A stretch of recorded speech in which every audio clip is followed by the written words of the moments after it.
ណាទៅណាផ្សេងបានយូរបងចង់យំដោយកូនសង្ស័យទៅណាទៅណាផ្សេងបានយូរណោ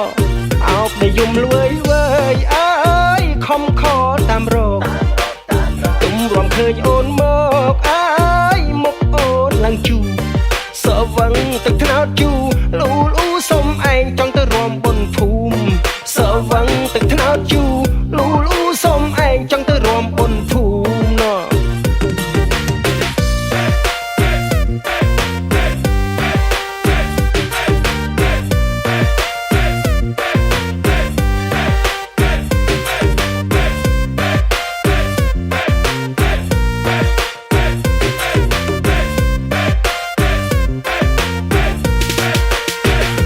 គុនជុំលួយវើយអើយម៉ែវាទៅណាបងធ្វើរៀនទេវតា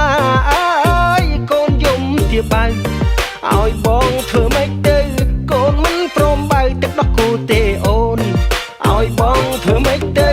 កូនមិនព្រមបៅទឹកដោះគោទេអូនអោណាគុនជុំលួយវើយអើ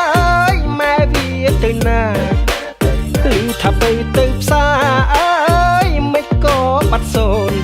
បងចង់ជុំដោយកូនសង្ស័យទៅណាទៅណាផ្សេងបានយូរបងចង់ជុំដោយកូនសង្ស័យទៅណាទៅណាផ្សេងបានយូរណោអោបដែលយំលួយវើយអើយខំខតាមរកទុំរំឃើញអូនមកអើយមកអូនឡើងជូសវឹងទឹកថ្នោតជូ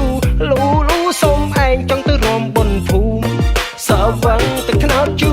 លូលូសុំឯងចង់ទៅរួមបុណ្យភូមិណោ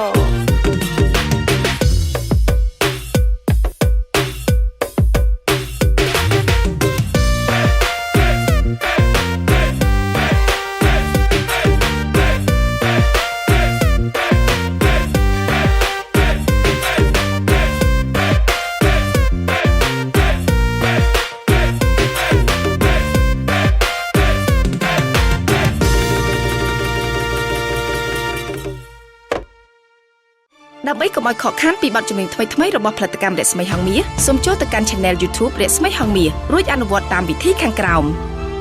សម្រាប់ទូរស័ព្ទដៃសូមចុចលើ Subscribe ហើយចុចលើរូបកណ្ដឹងនោះលោកអ្នកនឹងឃើញពាក្យនៅលើអេក្រង់បញ្ជាក់ថា You get all notification សម្រាប់ Computer សូមចុចលើ Subscribe ហើយចុចលើរូបកណ្ដឹងនោះលោកអ្នកនឹងឃើញពាក្យបញ្ជាក់ថា You get occasional notification ជាការស្រេច